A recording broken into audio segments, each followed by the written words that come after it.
और आज हम वंदे मातरम की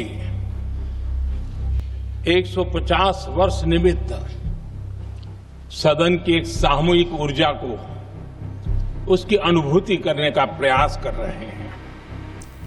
10 घंटे पूरे 10 घंटे भारत की संसद में बहस चली। एक ऐसा मंच जहां इस देश के करोड़ों लोगों की उम्मीदें बैठी रहती हैं, जहां बेरोजगारी पर बात होनी चाहिए थी, जहां महंगाई पर ठोस समाधान खोजना चाहिए था, जहां किसानों के संकट, महिलाओं की सुरक्षा, स्कूल, अस्पताल की हालत और अर्थव्यवस्था की चुनौतियों पर चर्चा होनी चाहिए थी।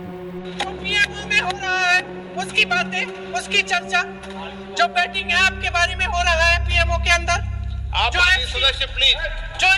फाइलों में आपके मंत्री महोदय के नाम निकल आए हैं, उसकी चर्चा करेंगे आप।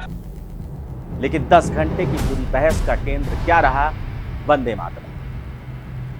सवाल ये नहीं कि वंदे मातरम अच्छा है या बुरा, ये तो हमारी राष्ट्रीय चेतना का हिस्सा है। सवाल यह है कि क्या संसद का कीमती समय भावनाओं की बहस में खो देना एक प्रगतिशील लोकतंत्र की पहचान है? आज हम इसी का विश्लेषण करेंगे, तीखे सवालों, गहरे आंकड़ों और बिना किसी पक्षपात के। भारत की संसद का समय देश का समय होता है, लेकिन जब 10 घंटे एक ऐसे मुद्दे पर बहस में चले जाएं जिसका सीधा संबंध जनता की रोजमर्रा की समस्याओं से नहीं है। और आप क्या कर रहे हैं? आप इन नारों के पीछे अपने गुनाहों और अपराध को छिपाना चाहते हैं। तो सवाल उठता है कि क्या संसद कठिन मुद्दों से बच रही है जब देश की जनता झेल रही है बढ़ती महंगाई, बढ़ती बेरोजगारी, धीमी अर्थव्यवस्था, टूटती स्वास्थ्य व्यवस्था, शिक्षा का बड़ा संकट, किसानों की बदहाली, महिला सुरक्षा के मुद्दे? तो क्या संसद को इन विषयों पर कानून और समाधान की दिशा तय नहीं करनी चाहिए? लेकिन नहीं, 10 घंटे वंदे मातरम की बहस में चले गए। वंदे मातरम का मतलब क्या है? वंदे मातरम का मतलब है मातृभूमि की वंदना। क्यों भावनात्मक मुद्दे बहस में जोड़े जाते हैं, आपको यह पहले बता दें। तो आप कैसे मातृभूमि की वंदना कर रहे हैं? अरे 1 रुपए में तो एक आम नहीं मिलता।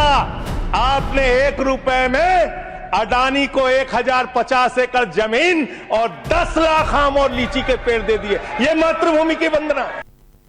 इसे राजनीतिक विज्ञान में कहा जाता है सिंबॉलिक पॉलिटिक्स, यानी कि प्रतीकात्मक राजनीति। इसमें सवाल कोई पार्टी कठिन आर्थिक सवालों का जवाब नहीं देती, किसी को आंकड़ों से घिरने का डर नहीं रहता, कोई ठोस योजना बताना नहीं पड़ता।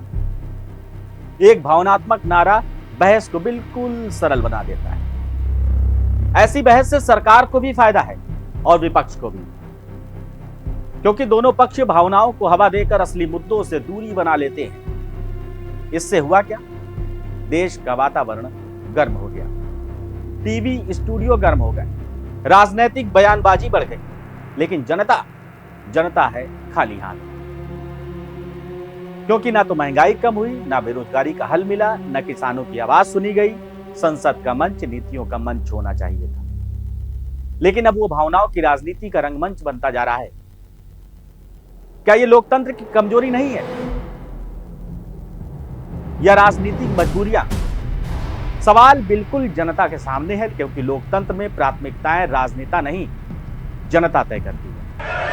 ये आपकी मातृभूमि की वंदना है। ऑनरेबल मेंबर, आप मातृभूमि को बेचकर मातृभूमि की वंदना कर रहे हैं। ये मातृभूमि की, आज वंदे मातरम पे ही बात करूंगा सर, मातृभूमि की वंदना। तो 10 घंटे की बहस में देश को क्या मिला? एक नारा, एक राजनीतिक संदेश, या फिर एक और संकेत कि संसद अब वास्तविक मुद्दों से बचने लगी है। महंगाई बिल्कुल वही है और बेरोजगारी भी वही है, किसान की समस्या वही है, महिला सुरक्षा के सवाल वही है, अर्थव्यवस्था का दबाव वही है, लेकिन बहस वंदे मातरम पर। तुम मातृभूमि की वंदना करने वाले लोग नहीं हो। याद रखिए, राष्ट्रगीत और राष्ट्रगान देश की आत्मा को जोड़ते हैं, लेकिन देश को आगे बढ़ाती है नीति की योजना पर काम। अगर संसद कठिन मुद्दों से भागने लगी और जनता उसे रोके नहीं, तो लोकतंत्र की रीढ़ धीरे धीरे कमजोर पड़ जाती है।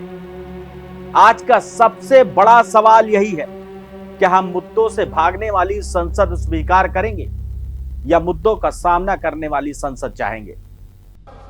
जनाब बंकिम चंद्रा साहब के बारे में मैं आपके सामने डॉक्यूमेंट लेकर रहा हूं कि उन्होंने बीए का एग्जाम पास नहीं किया था, 7 मार्क्स से फेल हो गए थे, ये भी रख रहा हूं। तो आप जिसको लिटरली जायंट बता रहे ये नहीं है। बहुत बहुत शुक्रिया।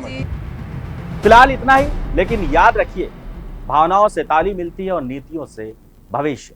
बने रहिए हमारे साथ और देखते रहिए सुनील चतुर्वेदी के साथ खास कार्यक्रम किसी भी विषय पर विश्लेषण।